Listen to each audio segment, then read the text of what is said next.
Are you worried about a real estate market crash in 2021?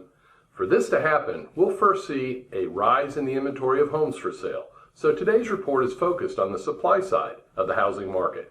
Normally, October comes and the market begins to settle down greatly. In fact, in normal years, it's about the slowest month for new contracts being written and new listings entering the market.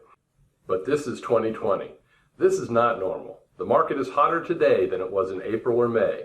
Today we'll look at the supply side of the housing market and examine exactly what's happening with the inventory of homes for sale.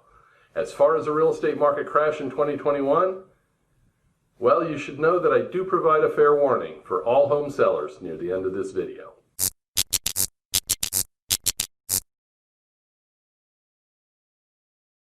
Hi, I'm Joe Manausa, author of The Business of Getting Business and the creator of Manausa.com, where I have helped tens of thousands of people buy and sell homes.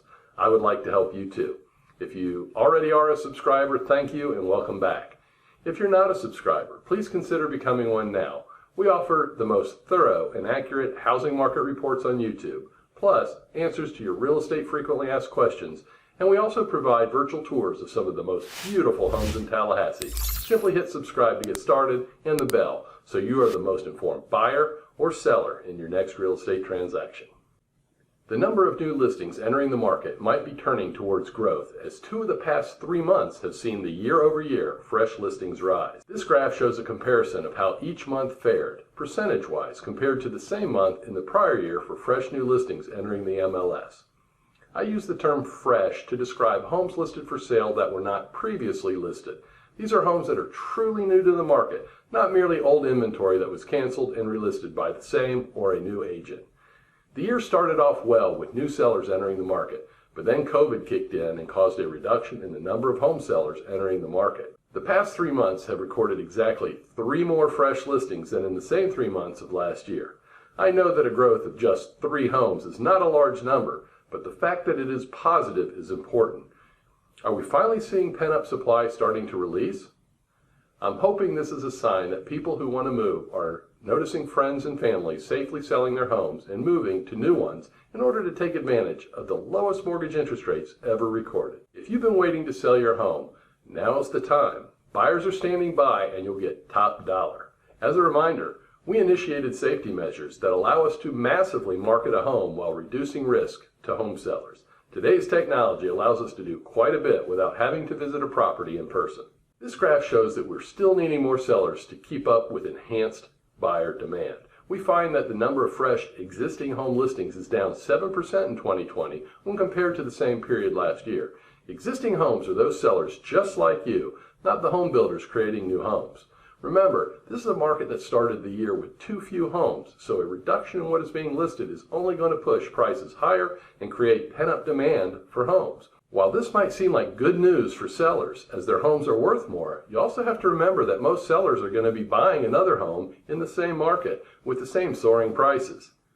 The good news we glean from this graph is that a strong month in September has reduced the decline to just 7% from last year.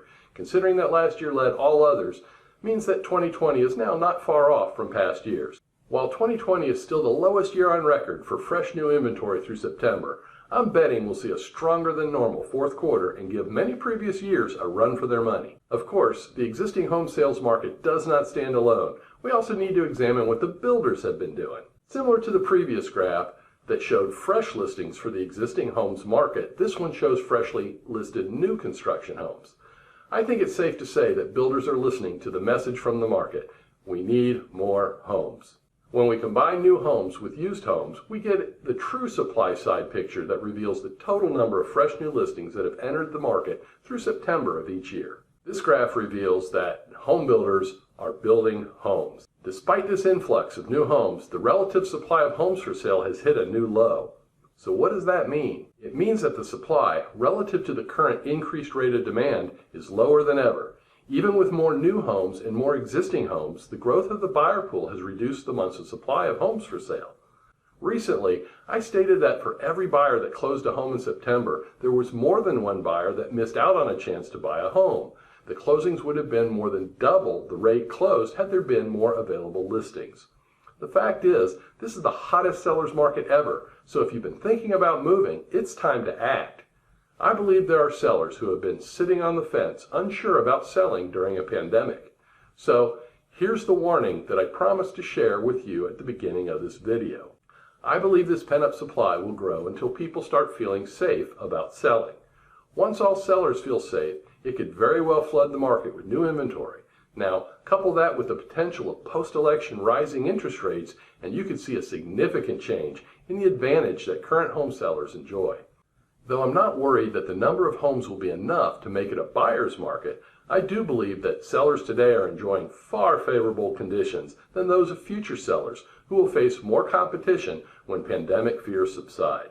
Your best next step is to take advantage of low mortgage interest rates if you're buying after you sell, or just take advantage of the strong demand that current low rates have created. Enjoy the strongest seller's market ever recorded in Tallahassee by selling your home fast and for every dollar it's worth. If you would like to see more current housing market reports, regardless of when you're viewing this, just click on the box on the upper left side of your screen. If you'd like to find answers to questions from viewers just like you, click on the box below it. Please remember to like this video and subscribe to our channel so you never miss anything.